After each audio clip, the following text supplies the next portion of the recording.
इय्याका नअबुदु व इय्याका नस्तईन। अच्छा स्वामी, पहले मुझे हाथ खड़ा करके आपने बताना है किधर तक मेरी आवाज जा रही है, किधर तक आवाज जा रही है। पीछे आवाज जा रही है, पीछे। स्वामी, इस्लामाबाद के आप करीब हो और मैंने जब आपको कॉल देनी है, जब मैं आपको कॉल दूंगा, मैं अपने स्वामी के बाशऊर और दिलेर नौजवानों को, मैं सबको इस्लामाबाद में मिलना चाहता हूं। तैयार हो? हाथ खड़े करके मुझे बताओ कि इस मुल्क की हकीकी आजादी के लिए आप इस्लामाबाद आएंगे? हाथ खड़ा करके बताओ। और जो भी नहीं आ सकता इस्लामाबाद, वो स्वाबी में निकलेगा और बताएगा कि गुलामी नामंजूर, इंपोर्टेड हुकूमत नामंजूर। स्वाबी के नौजवानों, मैं सिर्फ आपको अपने मां बाप के दौर का बताना चाहता हूं। मैं आजाद पाकिस्तान में पैदा हुआ था, मेरे मां बाप गुलाम हिंदुस्तान में पैदा हुए थे, और जब हिंदुस्तान की हम गुलामी कर रहे थे तो 2 दफा जब बरतानिया ने 2 जंगों के अंदर शिरकत की, पहली जंग अजीम और दूसरी जंग अजीम, तो स्वाबी के नौजवानों ये याद रखो, लाखों लोगों ने यहां से लड़े और अंग्रेज के लिए कुर्बानियां दी। लाखों लोग हिंदुस्तान से जाके अंग्रेज की जंगों में लड़े, लेकिन कभी उनको किसी ने नहीं पूछा, ना कभी इनका शुक्रिया अदा किया गया। अरबों रुपया जो यहां से इकट्ठा करके अंग्रेजों की जंग में लगा, किसी ने नहीं परवाह की, किसी ने शुक्रिया अदा नहीं किया, क्योंकि हिंदुस्तान गुलाम था। गुलामों की कोई इज्जत नहीं होती। और मुझे अफसोस से कहना पड़ता है कि जब अमेरिका की जंग हुई 9/11 के बाद और पाकिस्तान ने अमेरिका की जंग में शिरकत की, तो सबको आपको पता है कितने पख्तूनख्वा से लोगों ने कुर्बानियां दी अंग्रेज की जंग में, अमेरिकनों की जंग में। 80,000 पाकिस्तानियों ने कुर्बानियां दी, और यहां कबायली इलाके के लोग जो सारे पख्तूनख्वा के साथ अब पख्तूनख्वा का हिस्सा बन चुके हैं, कबायली इलाके के लोगों ने सबसे ज्यादा कुर्बानी दी। 35 लाख लोगों ने नकल मुकानी की। लेकिन क्या किसी ने पाकिस्तान का शुक्रिया अदा किया? क्या अमेरिका ने कहा कि शुक्रिया पाकिस्तान, आपने 80,000 अपने लोग कुर्बान कर दिए, हमारी फौज 3 गुना ज्यादा हमारी फौजियों ने कुर्बानी दी बनिस्बत जो अमेरिकन अफगानिस्तान में जिनकी जानें गई। किसी ने शुक्रिया अदा नहीं किया, बल्कि कई वहां से आवाजें उठी अमेरिका से कि पाकिस्तान की वजह से वो जंग नहीं जीत सके अफगानिस्तान में। तो पाकिस्तानियों, मेरे गयूर बाशऊर स्वाबी के नौजवानों, मेरे पाकिस्तानियों, ये याद रख लो कि गुलामों की कोई इज्जत नहीं होती।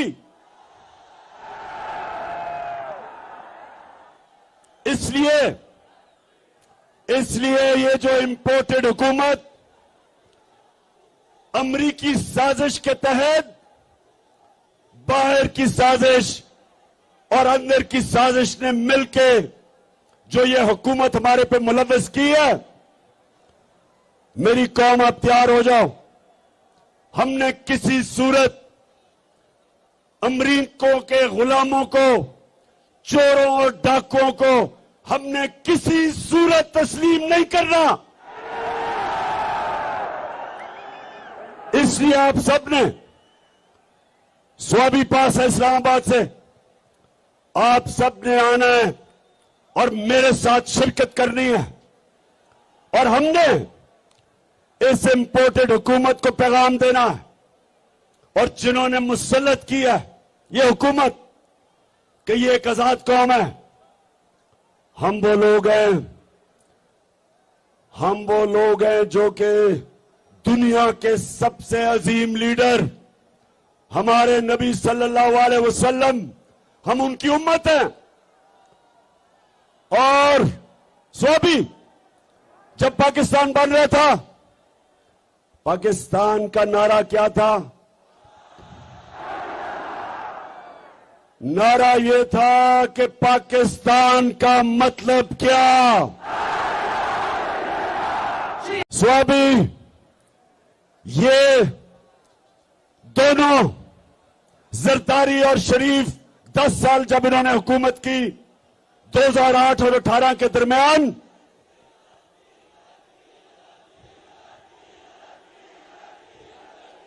और ठीक कह रहे हो, शुक्रिया याद कराने का, डीजल इनके साथ फिट हुआ था। इन थ्री स्टूजेस ने 10 साल जब हुकूमत की मिलके, तो नौजवानों 400 ड्रोन अटैक हुए पाकिस्तान के ऊपर, 400। और कबायली इलाके में आप जानते हैं कि ड्रोन अटैक क्या होता है? आपको पता है क्या होता है? 4000 मील दूर बैठ के एक कमरे के अंदर कंप्यूटर गेम खेली जाती है, बटन दबा के। 4000 मील दूर अमेरिका में एक आदमी बैठा होता है, सामने कंप्यूटर स्क्रीन होती है उसके, यहां से उसको पैगाम जाता है कि जी इस एरिया में दहशतगर्द है। 4000 मील दूर बैठ के वो बटन दबाता है, बम गिरता है, नीचे कौन मरता है कभी किसी को पता नहीं चला। लेकिन सुने जरा मेरी बात, वहां औरतें बच्चे मरे, बुजुर्ग मरे। एक जगह इन्होंने ड्रोन अटैक किया पजौर में, 64 बच्चे मदरसे में मर गए, 64 बच्चे। एक जगह वजीरिस्तान में ड्रोन अटैक होता है, 7 लोग मर जाते हैं। जो जख्मी होते हैं उनकी चीखों की आवाजें, लोग आते हैं उनको बचाने के लिए। दूसरा ड्रोन अटैक होता है, 7 और लोग मर जाते हैं। सुबह तक लोग डरते हैं जाते हुए करीब, जो जख्मी हैं उनकी आवाजें आ रही होती हैं। सुबह को लोग बचाने जाते हैं, फिर ड्रोन अटैक होता है, 7 और मर जाते हैं, 21 लोग मरते हैं। शादियों पे ड्रोन अटैक, जनाजों पे ड्रोन अटैक। और आप जानते हैं कि एक दफा नाजरदारी के मुंह से एक आवाज निकली, और ये गीदड़ नवाज शरीफ के मुंह से एक दफा अमरीकनों को उसने कहा, इनमें इतनी जरूरत नहीं थी कि अमरीकनों को कहते कि ये सारे इंसानी हुकूक के खिलाफ है।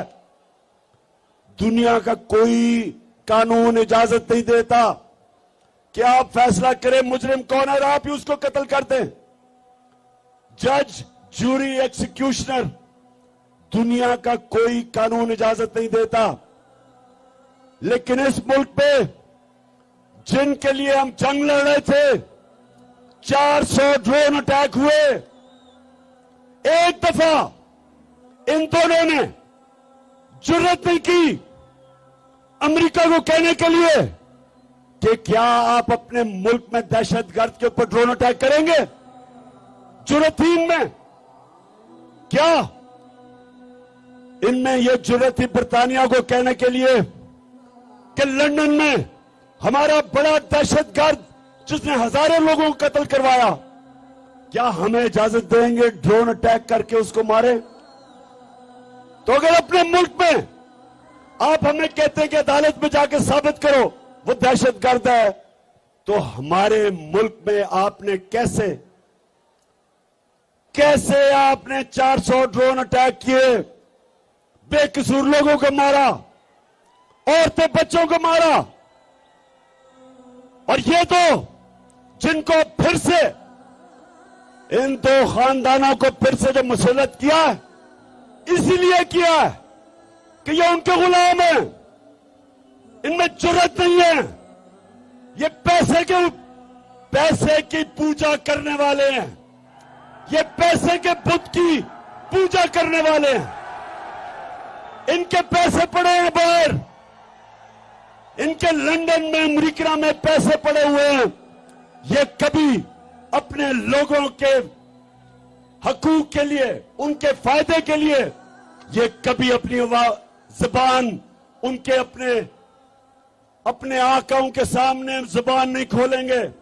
इसलिए इनको लेके आए हैं, इसलिए इनको पाकिस्तान पे मुसल्लत किया, क्योंकि इनको पता था कि इमरान खान ना इनको बेच देगा, ना यहां से उनकी किसी जंग में शिरकत करेगा, ना वो अपने मुल्क के मफादात को उनके लिए कुर्बान करेगा, अपने लोगों के फैसले करेगा, क्योंकि इमरान खान का जीना मरना पाकिस्तान में है। इसलिए नौजवानों ये साजिश की गई और इसलिए आपने इस्लामाबाद पहुंचना है।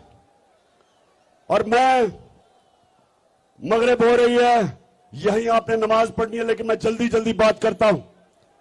दूसरी बात नौजवानों, दूसरी बात, ये जो लोगों को ऊपर आपके मुसल्लत किया, ये 30 साल से ये दो खानदान, भुट्टो और शरीफों के खानदान 30 साल से इस मुल्क के ऊपर हुक्मरानी कर रहे हैं। इनकी वजह से आज शहबाज शरीफ कहते हैं जी हम तो बेकारी हैं, इसलिए गुलाम हैं। और इनका एक और वजीर कहता है हम तो वेंटिलेटर पे हैं, हम तो अमेरिका की गुलामी करने पे मजबूर हैं। मेरे पाकिस्तानियों, ये आपके सामने ये वो लोग हैं जो दो बुतों की पूजा करते हैं, एक है बुत पैसे का और दूसरा बुत खौफ का। और यही मेरे नबी सल्लल्लाहु अलैहि वसल्लम ने मदीना में आके इन्हीं बुतों को तोड़ा था, खौफ के बुत को तोड़ा था, आजाद किया था। ला इलाहा इल्लल्लाह का मतलब हमें सिखाया था कि हम सिवाय अल्लाह के किसी के सामने नहीं झुकते। तो मेरे पाकिस्तानियों, हमारा जो नजरियाती लीडर इल्लामा इकबाल थे, उन्होंने तब ही कह दिया था कि हमने इकबाल का शाहीन बनना है, हमने वो लोग बनने हैं जिन्होंने दुनिया की इमामत करनी है। अल्लाह ने इंसान के हाथ में यह चीज छोड़ दी है कि वो या परवाज कर सकता है और वो या जमीन के ऊपर रेंग सकता है। अल्लाह ने कुरान में कहा है कि इंसान जब ऊपर जाता है तो फरिश्तों से ऊपर चला जाता है, और जब वो नीचे गिरता है तो जानवरों से नीचे चला जाता है। ये जो ऊपर बैठे हुए हैं ये जानवरों से नीचे चले गए हैं। एक जानवर भी उतना खाता है जितना उसकी भूख होती है, इनका तो पेट ही नहीं भरता। इसलिए मेरे नौजवानों, हमने अपने मुल्क को बचाने के लिए और आजाद रखने के लिए निकलना है। एक दफा मुल्क के इदारे तबाह हो जाए, मुल्क तबाह हो जाता है। जब चोर ऊपर बैठ जाएं, वो सबसे पहले मुल्क के इदारे तबाह करते हैं। FIA आज हमारी आंखों के सामने तबाह हो रहा है। 2 उनके ऑफिसर जिन्होंने बड़ी मेहनत से शहबाज शरीफ और इसके बेटों के ऊपर 24 अरब रुपए के करप्शन के केस, मनी लॉन्ड्रिंग, नौकरों के नाम पे, चपरासियों के नाम पे अरबों रुपया जो उन्होंने पकड़ा, एक हार्ट अटैक से मर चुका है, डॉक्टर रिजवान मर चुका है, और दूसरा उसको भी हार्ट अटैक हुआ जो दूसरा ऑफिसर था। आज वो अपनी जिंदगी की जंग लड़ रहा है और मैं इंशाल्लाह इस पे बताऊंगा कि वो कौन सी जहर इस्तेमाल की जाती है जो खाने में डालते हैं जिसकी वजह से हार्ट अटैक होता है। तो FIA तो तबाह हो गई, उसके ऊपर एक कातिल बैठा दिया, फैसलाबाद का कातिल जिसने 18 लोगों को कत्ल किया, राना सनाउल्लाह, वो बैठ गया ऊपर। अब यही FIA से वो होगा जो MQM ने कराची की पुलिस से किया था। 1996 में नसीरुल्लाह बाबर ने MQM के खिलाफ ऑपरेशन किया। 1997 में गवर्नमेंट चली गई पीपल्स पार्टी की, नवाज शरीफ आ गया, इसने MQM से समझौता कर लिया।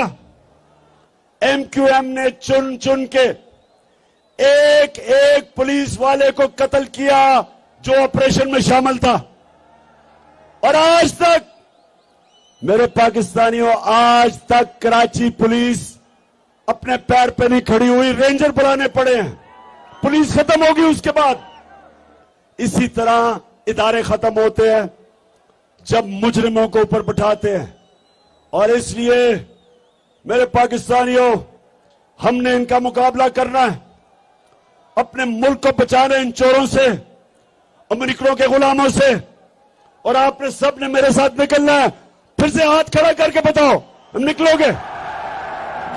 मेरे पाकिस्तानियों, एक चीज याद रख लेना, कौम के ऊपर अटैक हो जाए, बमबारी हो जाए, जापान के ऊपर एटम बम गिर गया, कौम फिर भी खड़ी हो जाती है, अपने पैर पर फिर भी खड़ी हो जाती है। अफगानिस्तान में कितनी 40 साल से इंतशार है, फिर भी वो कौम तकड़ी है। लेकिन एक चीज याद रखें, जब एक कौम की आप इखलाकियात खत्म करते हैं, कौम मर जाती है। जब एक कौम अच्छे और बुरे की तमीज खत्म करती है, कौम मर जाती है। कौम पहले इखलाकी तौर पर मरती है, फिर माशी तौर पर मरती है। तो जो ये लोग 60% कैबिनेट जमानत के ऊपर है, पाकिस्तान का ये जो क्राइम मिनिस्टर है, प्राइम मिनिस्टर नहीं, क्राइम मिनिस्टर है,